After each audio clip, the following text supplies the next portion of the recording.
നമസ്കാരം, എല്ലാ കുട്ടികൾക്കും ഗിരീഷ് സാറാണ്. വളരെ ഇമ്പോർട്ടൻ്റ് ആയിട്ടുള്ള വീഡിയോ, വളരെ മോട്ടിവേഷൻ ആയിട്ടൊരു വീഡിയോ,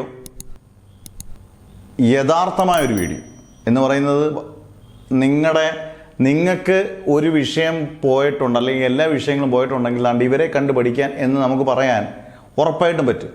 കാരണം നെഗറ്റീവ് പറയുന്നവർ എന്ന് നെഗറ്റീവ് പറഞ്ഞുകൊണ്ടിരിക്കും. പക്ഷെ നമ്മളത് കേട്ടോണ്ടിരുന്ന് കഴിഞ്ഞാൽ നമ്മുടെ ജീവിതം മുന്നോട്ട് പോകത്തില്ല.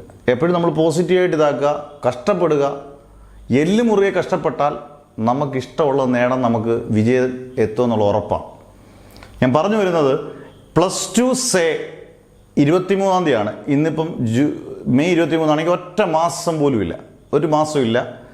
വളരെ സിമ്പിളായിട്ട് ഏത് വിഷയം, അത് സയൻസോ കൊമേഴ്സോ ഹ്യൂമാനിറ്റീസ് ഏത് വിഷയങ്ങളും നിങ്ങൾക്ക് പഠിക്കാം. ഈ ഞാൻ പറയാൻ പോകുന്ന കുട്ടികൾ, നിങ്ങൾക്ക് ഈ ഫോട്ടോയിൽ കാണുന്ന കുട്ടികൾ എല്ലാവരെയും ഒന്നും നമുക്ക് എടുത്ത് ചെയ്യാൻ പറ്റത്തില്ല. കാരണം അത്രയേറെ കുട്ടികൾ പാസ് ഔട്ട് ആയതുള്ള കഴിഞ്ഞ വർഷങ്ങളിലും ഈ വർഷത്തെ ഇമ്പ്രൂവ്മെൻറ്റും ഒക്കെ. അന്നേരം എല്ലാവരുടെയും നമുക്ക് ഒരുമിച്ച് ചെയ്യാൻ ഉള്ള സമയം നമുക്ക് കിട്ടിയില്ല. എന്നാൽ പോലും വളരെ വ്യക്തമായിട്ട് പറയാം. ആദ്യം തന്നെ നമ്മുടെ ഓൺലൈൻ ക്ലാസ്സുകൾ പ്രൊവൈഡ് ചെയ്തിട്ടുണ്ട്. 24, 25, 26 ആദ്യത്തെ ബാച്ചസ് നമ്മൾ തുടങ്ങും. നിങ്ങൾക്ക് നിങ്ങളുടെ പേര്, ഡിസ്ട്രിക്റ്റ്, വാട്സപ്പ് നമ്പർ, ഏതൊക്കെ സബ്ജക്ട്സ് എന്ന് പറയുക. നിങ്ങൾ കോൾ ചെയ്യാതിരിക്കുക. കോൾ അറ്റൻഡ് ചെയ്യാൻ നമുക്ക് സമയം കിട്ടത്തില്ല. നിങ്ങളെ ഗ്രൂപ്പിൽ ആഡ് ചെയ്യുന്നതിൻ്റെ സമയവും നമുക്ക് നഷ്ടപ്പെടും. അന്നേരം മാക്സിമം നിങ്ങൾ ചെയ്യുക. ഈ പറയുന്ന നമ്പറുകളെല്ലാം നിങ്ങൾ കൃത്യമായിട്ട് മെസ്സേജ് അയയ്ക്കുക. വാട്സപ്പിൽ കൃത്യമായിട്ട് നിങ്ങൾക്ക് റിപ്ലൈ കിട്ടുന്നതായിരിക്കും. നിങ്ങളെ അതാത് കൃത്യം പ്രയോറിറ്റി അനുസരിച്ച് ആദ്യം അയച്ചവർക്ക് ആദ്യം നിങ്ങളെ ഗ്രൂപ്പിൽ ആഡ് ചെയ്യും. എല്ലാ ദിവസവും പുത്തൻ ബാച്ചസ് കാണും. 26, 27 വരെയല്ല, എല്ലാ ദിവസവും പുത്തൻ ബാച്ചസ് കാണും. ആദ്യമുള്ള എല്ലാ ക്ലാസ്സിലും കിട്ടും. ഒരു ടെൻഷൻ ഇല്ലാതെ നിങ്ങൾക്ക് ജയിക്കാം. അതിന് ഉദാഹരണമാണ് ഈ കാണുന്ന കുട്ടികളെ നിങ്ങൾ നോക്കിയാൽ. ഇവരിൽ 60-ൽ എന്തായാലും കേരളത്തിലുള്ള കുട്ടികൾ തന്നെയാണ്. 60-ൽ 1 മാർക്ക് കിട്ടിയിട്ടുള്ളതും 5 മാർക്ക് കിട്ടിയിട്ടുള്ളതും 7 മാർക്കും 10 താഴെ കിട്ടിയ കുട്ടികളാണ് ഇതിനകത്ത് കൂടുതൽ പേര്. പക്ഷെ ഇവരൊക്കെ മേടിച്ചത് ഡബിൾ പാസ് 36 മാർക്ക് മാത്രമല്ല, 45, 55, 58, 60 മാർക്ക് മേടിച്ച കെമിസ്ട്രിക്കും ഫിസിക്സിനും 60 മാർക്ക് ഫുൾ മാർക്ക് മേടിച്ച കുട്ടികളുണ്ട്. ആലോചിക്കണം, 10 താഴെ മാർക്ക് മേടിച്ച കുട്ടികളാണ്. ഞാൻ ധൈര്യസമേതം ചൂണ്ടിക്കാണിക്കുന്നത് ഇവരെ പേര് ഞാൻ എടുത്തു പറയുന്നില്ല, കാരണം അത് പേര് പറയുന്നത് ആ കുട്ടികൾക്ക് ചിലപ്പോൾ ഒരു, പക്ഷേ ഇതൊരു വലിയ വിജയമല്ലേ? നിങ്ങൾ ആലോചിച്ച് നോക്കിയേ. സേക്ക് പഠിച്ച് അല്ലെങ്കിൽ സേ എഴുതാവുന്ന കുട്ടികൾ എഴുതി അവർക്ക് ഒരു വർഷവും നഷ്ടപ്പെട്ടില്ല. പുത്തൻ സർട്ടിഫിക്കറ്റാണ് കിട്ടുന്നത്.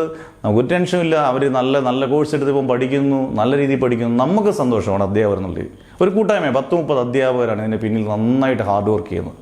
വളരെ കുറച്ച് ഫീസ്, പക്ഷേ എല്ലാ ഫെസിലിറ്റീസും നമ്മൾ പ്രൊവൈഡ് ചെയ്യുന്നുണ്ട്. അന്നേരം നിങ്ങൾക്കുള്ള ഒരു മെൻ്റൽ സപ്പോർട്ട്, നിങ്ങൾക്ക് വേണ്ട വളരെ ഈസി ആയിട്ടുള്ള സിമ്പിളായിട്ടുള്ള നോട്ട്സ്, ഇതെല്ലാം ഈ കുട്ടികൾ ഓരോ രീതിയിലും നമുക്ക് നിങ്ങൾക്കൊരു മോട്ടിവേഷനാണ്. ഇപ്പം ഇതിനകത്ത് ചില കുട്ടികളാണെങ്കിൽ 6 വിഷയം പോയ കുട്ടികളുണ്ട്. ആലോചിക്കുക, സെക്കൻഡ് ലാംഗ്വേജ് ഉൾപ്പെടെ 6 വിഷയം പോയ കുട്ടികളും നല്ലതുപോലെ ഡബിൾ പാസ് മാർക്ക് കൂടുതൽ മേടിച്ച് എല്ലാ വിഷയത്തിനും നല്ല പെർസെൻറ്റേജ് 80-85% മേടിച്ച കുട്ടികൾ ഇതിനകത്തുണ്ട്. അന്നേരം എല്ലാ രീതിയിലും അങ്ങനെ ഒരു നല്ല ശതമാനം, ഒരു 10-43 കുട്ടികൾ ഒഴിച്ച് ബാക്കി നമ്മുടെ ആയിരക്കണക്കിന് കുട്ടികൾ പാസ് ഔട്ട് ആക്കി വിടാൻ നമുക്ക് സാധിച്ചു എന്നുള്ളത്. അത് കൊമേഴ്സിലായാലും ഹ്യൂമാനിറ്റീസിലായാലും സയൻസിൽ ബയോ സയൻസിലായാലും നമ്മുടെ കമ്പ്യൂട്ടർ സയൻസിലായാലും. അന്നേരം എല്ലാ സബ്ജക്റ്റും നമുക്ക് അവൈലബിൾ ആണ്. നിങ്ങൾ മനസ്സ് വെച്ചാൽ ജയിക്കാവുന്നതേ ഉള്ളൂ. നിങ്ങളെ ആരും കുറ്റപ്പെടുത്തത്തൊന്നുമില്ല. ഒരു തോൽവി എന്ന് പറയുന്നത് വലിയ സംഭവമൊന്നുമല്ല. പക്ഷെ ആ തോൽവിയിൽ നിന്ന് നമ്മൾ പാഠങ്ങൾ പഠിച്ച് ഉൾക്കൊണ്ടാൽ ഇനി അടുത്ത വട്ടം ഞങ്ങൾ നോക്കാം എന്ന് പറഞ്ഞുകൊണ്ട് ഇനി ഞാൻ +2 വിട്ടേക്കാം. +2 ആണ് ഏറ്റവും വലിയ 10ാം ക്ലാസ് എന്ന് പറഞ്ഞാൽ നമുക്ക് +1ലേക്കുള്ള അഡ്മിഷൻ മാത്രമേ ഉള്ളൂ. +2 നമ്മുടെ ഫ്യൂച്ചറിലേക്കുള്ള ജോലിക്കുള്ള കോഴ്സിനുള്ള അഡ്മിഷനാണ്. അത് നമ്മൾ നിസ്സാരമായിട്ട് കാണരുത്. അതിന് പകരം പോളിടെക്നിക്കിന് പോയി കഴിഞ്ഞാൽ നിങ്ങൾക്ക് കുഴപ്പമുണ്ടെന്ന് ചോദിച്ചാൽ കുഴപ്പം, +2 കയ്യിരിക്കുന്നത് ജയിച്ചു കഴിഞ്ഞാൽ അതിനെക്കാട്ടി വലിയ കോഴ്സുകൾ നമുക്ക് എടുക്കാൻ പറ്റും. കഷ്ടപ്പെട്ട് കഴിഞ്ഞാൽ അങ്ങനെയാണ് ഒരു നല്ല ശതമാനം പേര്. ഒരു തോൽവി ചിലപ്പം വലിയ വിജയത്തിലേക്കുള്ള ചവിട്ടുപടിയായിരിക്കും. അന്നേരം നിങ്ങൾ എല്ലാവരും നന്നായിട്ട് പഠിക്കുക. നിങ്ങളുടെ ഓൺലൈൻ ബാച്ചസ് എല്ലാ ദിവസവും നമ്മൾ പുത്തൻ ഓൺലൈൻ ബാച്ചസ് കൃത്യമായിട്ട് പ്രൊവൈഡ് ചെയ്യും. നിങ്ങൾക്ക് ചേരാൻ ആഗ്രഹമുള്ളവർ കൃത്യമായിട്ട് നിങ്ങളുടെ പേര്, ഡിസ്ട്രിക്റ്റ്, വാട്സപ്പ് നമ്പർ ടൈപ്പ് ചെയ്ത് ഇടാവുള്ള വോയിസ് മെസ്സേജ് പോലും ഇടരുത്. പേര്, ഡിസ്ട്രിക്റ്റ്, വാട്സപ്പ് നമ്പർ, നിങ്ങളുടെ ഏതൊക്കെ സബ്ജക്ട്സ് ആണ് കൃത്യമായിട്ട് ഇട്ടേക്കുക. കൃത്യമായിട്ട് നിങ്ങൾക്ക് റിപ്ലൈ ചെയ്യും, ജോയിൻ ചെയ്യാം.